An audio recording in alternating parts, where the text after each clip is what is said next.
এটা ভাইপো? হ্যাঁ। আপনি ভাইপো? এটা কে আপনার? ঘরটা তো ঘর তো খুব ঘরের আর কেউ কোথাও ভালো ঘর নেই। এটা ভালো ঘর? হ্যাঁ, এটা ভালো ঘর। থাকতে পারবেন 4 দিন? হ্যাঁ। এটা ভালো ঘর হয়ে গেল। দাদা বলছি এটা কি হবে আপনার পিসি? পিসিকে এভাবে রেখে দিয়েছে রাস্তার পাশে, আপনার একটু বাড়িতে রাখতে পারেন না? বয়স হয়ে গেছে। কে কার দায়িত্বে রাখবে? কে কার দায়িত্বে রাখবে এটাও তো কথা। সবারই তো জীবন, আপনি কাজ করেন, সবাই খাওয়া দাওয়া করেন, পিসিকে যদি একটু বাড়িতে রাখেন, যে ঘরের মধ্যে এখানে যে গরম এই রোদে না দেওয়া হয়, কিন্তু বাড়িতে একটু রাখা যায় না? কে ঘরের মধ্যে পায়খানা করে রেখে দেয়, যেটা দেখলাম। ঘরের মধ্যে কোনো সময় হয়তো যেতে পারলো নি। দিদিমার বহুদিন আগে বিয়ে হয়েছিল, বিয়ে হওয়ার পর স্বামী মারা যায়। মারা যাওয়ার পর ইনি বাবার বাড়ি চলে আসে। এনার বাচ্চা কাচ্চা কেউ নেই, কিন্তু এসে এনার ভাই আছে, ভাইপো আছে, সবার সাথে কথা বললাম। ওনারা বলছে কে কার দায়িত্ব নেবে, ঠিক আছে, কে কার পায়খানা পরিষ্কার করবে। বাড়িতে রাখলে আপনি পায়খানা করে দেন, সেটা পরিষ্কার তারা করতে পারবে না। তো যাই হোক, আজকে আপনি নাকি স্কুলে খান, তাই তো?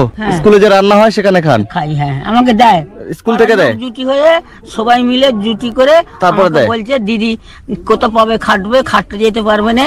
ওকে জুটি। এই ঘরে আপনি ঠিক আছেন না? ঘর করে দিলে থাকতে পারবেন? ঘর করে দিলে হয়, এই তো ভেঙে গেছে, এইসব সব তিপ্পাল। একলা তো থাকবো। আপনি তো আমি দেখি আপনার ঘরটা যদি করে দিতে পারি, ঠিক আছে, আপনার ঘরটা আমি করে দেওয়ার চেষ্টা না করব। বাবা, আমার তাদের তোদের তো করবো, আমার করতে হবে না। আমি আর কদিন বাড়বো বাবা। আচ্ছা ঠিক আছে, আপনি ভালো থাকেন, আশীর্বাদ করেন দিদা, যেন আবার আপনার কাছে আমি আসতে পারি। মূল যা আপনার কেনার ইচ্ছা। বাবা আমি বলছি, তুমি ছেলের মতো, তুমি রাখো না। না না না, এটা আমি অনেক দূর থেকে এসেছি, আপনাকে এটা আমার ভালোবাসা দিয়ে গেলাম আপনাকে। হ্যাঁ, এটা আপনি রাখেন। আমি আপনাকে কখনো দেখিনি। আমাকে দেখেননি? না, আপনাকে একা থাকেন? আমার জায়গা খাগায় যা ছিল বেঁচে কিনে ভাইপো এরা নিয়ে নিচ্ছে। হ্যাঁ, স্বামীর ভাইপো। আচ্ছা। আর আমি বাঁধে এসে ঘর।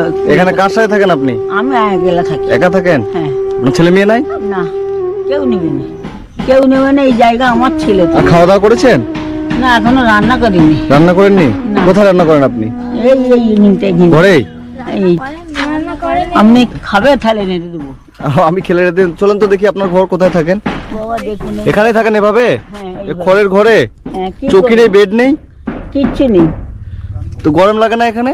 গরম লাগে না বাবা, পাকাটা ও পাখা আছে, লাইন আছে? লাইন আছে। আচ্ছা, লাইনে পাকাটাকে খুলে নিয়ে পালিয়ে গেছে, পাকাও দিল। ও, এই তিপ্পালের ঘরে এভাবে একা একা থাকেন? হ্যাঁ। সরকার থেকে ঘর দেয়নি আপনাকে? না, কিছু দেয়নি। সরকারের টাকা দিচ্ছে, পয়সা দিচ্ছে, ঘর দিচ্ছে, আমাকে কিছু দেয়নি। বলে আমি একা, বলে আমি খাটতে পারিনি, কোথাও যেতে পারিনি। আমাকে একটু একটু দিবি রে, আমি খাবো কি না? না খাওয়াবি না, তোদের কাছে মরে যাবো তো? না, মরে যাবো, মরে যাবে, তাদের এই কথা। ও, আপনি বলছিলেন গিয়ে? হ্যাঁ। কি বলছিলেন? পঞ্চায়েতকে বলছেন বাবা একটু কিছু দিলে পরে 2-5 দিন খেতেন তো। না, তুমি কিচ্ছু পাবে না, মরে যাবো, মরে যাবে এরকম বলছে? হ্যাঁ। এই যে এই জায়গা